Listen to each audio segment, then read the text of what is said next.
আমি আসলে জয়েন্ট ফ্যামিলিতে বড় হয়েছি। আমার জন্ম জয়েন্ট ফ্যামিলিতে ছিল। সো এই কারণে আসলে আমি এই জিনিসগুলো রিলেট করতে পেরেছি খুব সুন্দরভাবে। এবং স্পেশাল থ্যাঙ্কস টু রাজ ভাই ডেফিনেটলি, বিকজ এত সুন্দর করে স্ক্রিপ্ট এবং ব্রিফিংগুলো দেওয়ার কারণে যেটা হয় যে প্রত্যেকটা সিনের আগে সে আমার মানে সুন্দর করে একটা না দুইটা কথা বলে দেয়, যেটাতে আসলে খুব হেল্প হয় অ্যাক্টিং করার জন্য, এবং সে পরিবেশটা তৈরি করে দেয়। একজন পারফর্মারের আসলে পরিবেশটা খুব ইম্পর্টেন্ট অ্যাক্টিং করার জন্য, অ্যাম্বিয়েন্সটা খুব ইম্পর্টেন্ট। এই কারণে আসলে ফ্লারিশ করতে পারে আর্টিস্টরা সুন্দর করে অ্যাক্টিং করে। রাতুল ভালো আছে আলহামদুলিল্লাহ। রাতুলের সাথে শালুর না, আসলে এটা যেহেতু একটা সিকুয়াল, প্রথমটা সবাই দেখেছে এবং অনেকেরই পছন্দ হয়েছে। তো ডেফিনেটলি দর্শকের একটা এক্সপেকটেশন আছে এটার প্রতি, এবং যেহেতু সেকেন্ড পার্ট হচ্ছে, সো আমরা অনেক বেশি এক্সাইটেড। কারণ হচ্ছে এই কাজটা করার আগেই আসলে আমরা 1 মাস আগে থেকে প্ল্যানিং চলছিল, এবং সব কিছু মিলে আসলে এই পুরা ফ্যামিলিটা মানে এত বড় একটা ফ্যামিলি, এবং আরও অনেকজন অ্যাড হয়েছে, দিনা ভাই আছে, দীপা আপু আছে, আরও অনেকে অ্যাড হয়েছে। সো সবাই মিলে আসলে কাজটা করতে খুব ভালো লাগছে, এবং it's a family drama. So এ ধরনের কাজ আমার স্পেশালি খুব মানে পার্সোনালি খুব পছন্দ। So thank you so much. হ্যাঁ, গল্প তো আর রিভিল করতে পারবো না, কিন্তু একটা জিনিস বলতে পারি যে এখানে হচ্ছে আমাদের যেই ফ্যামিলিটাকে দেখানো হয়েছে, এখানে এক্সটেন্ডেড আরেকটা ফ্যামিলি দেখানো হবে। সো ওই ফ্যামিলির মধ্যেই আছে ফ্যামিলির বন্ডিং, ফ্যামিলির ইমোশনস, ক্রাইসিস, এগুলো নিয়ে আসলে পুরো গল্পটা শোকেস করা হবে। এবং আমার বিশ্বাস যে এটাও দর্শকের অনেক পছন্দ হবে ইনশাল্লাহ। জি, উনি আমার চাচির ক্যারেক্টার করেছেন। সো আমার মা সাবেরি আলম।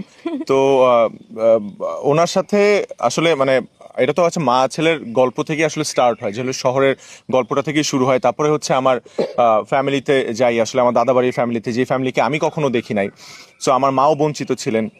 তো ওখান থেকে আস্তে আস্তে যখন চাচিদের সাথে এবং চাচাদের সাথে বন্ডিংটা হয়, কাজিনদের সাথে বন্ডিং হয়, তো এইটা আসলে খুবই মানে ক্লোজ টু মাই হার্ট। কেন বলবো, বিকজ আমি আসলে জয়েন্ট ফ্যামিলিতে বড় হয়েছি।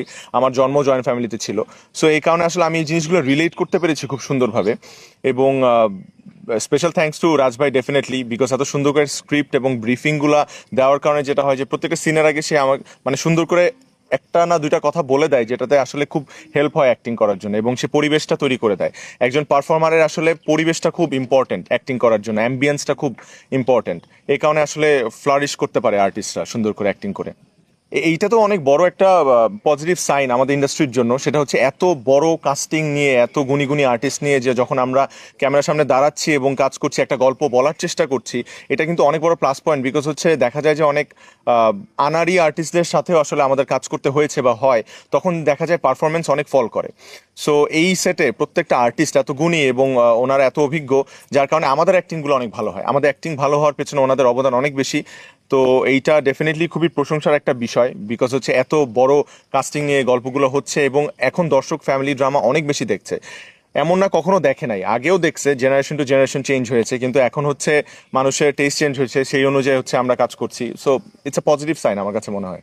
ডেফিনেটলি ডেফিনেটলি আমার কাছে এই বিশ্বাস আছে, এবং ডিরেক্টরের উপর বিশ্বাস আছে, পুরো টিমের উপর বিশ্বাস আছে। যেটা হচ্ছে যে যেহেতু যেই ফ্যামিলিটা ছিল ওই ফ্যামিলিই আছে, কিন্তু আমি বলেছি যে এক্সটেন্ডেড ফ্যামিলি, আরও ফ্যামিলি, আরও এখন নতুন মেম্বার জয়েন হচ্ছে। সো এবং নতুন মেম্বার কিন্তু মানে যেন তেন মেম্বার না, খুবই গুণী অভিনেতা অভিনেত্রীরা আছে। সো আমার বিশ্বাস যে দর্শকের চাহিদা আমরা পূরণ করতে পারবো ইনশাল্লাহ।